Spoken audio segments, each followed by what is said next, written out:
ମାଲିକେ ଜୟ ଜଗନ୍ନାଥ। ମାଲିକେ ଇଏ ଆମ ପପି ଭାଇଙ୍କର ରଜପାନ। ଆଜ୍ଞା ହଁ ମାଲିକେ, ଆପଣ ମାନେ ଠିକ ଶୁଣିଲେ, ଇଏ ହଉଛି ଆମ ପପି ଭାଇଙ୍କର ସ୍ପେଶାଲ ରଜପାନ।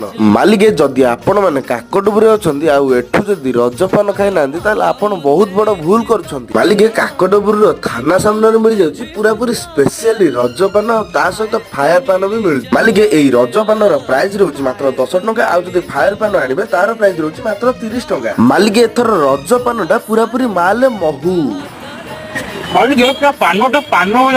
ପାନର ସାଇଜ ଏତେ ବଡ ଅଛି ଯେ ଗୋଟେ ଥରକରେ ପାଟିରେ ବି ଜାଗା ହଉନି। ଆପଣ ମାନେ ତ ଭିଡିଓରେ ଦେଖିକି ଜାଣିପାରୁଥିବେ ପାନରେ କେତେ ଭେରାଇଟିର ମସଲା ପଡୁଛି। ମାଲିକେ ଭାଇ ଗୋଟାଏ ଥରକରେ 150 ରୁ 200 ପାନ ପକଉଛନ୍ତି ଆଉ 10 ରୁ 15 ମିନିଟ ଭିତରେ ସବୁ ପାନ ଶେଷ ହେଇଯାଉଛି। ମାଲିକେ ଏଇ ରଜରେ ଏଠି କିଏ କିଏ ଆସି ରଜପାନ ଖାଇଛନ୍ତି ଆଉ ତାର ଟେଷ୍ଟ କେମିତି ଲାଗୁଛି ସେଇଟା ଆପଣ ମାନେ ଟିକେ କମେଣ୍ଟ କରି କୁହନ୍ତୁ। ମାଲିକେ ଯଦି ଏଠିକି ଆସିନାହାନ୍ତି ତାହେଲେ ଜଲ୍ଦି ଆସି ଟ୍ରାଏ କରନ୍ତୁ।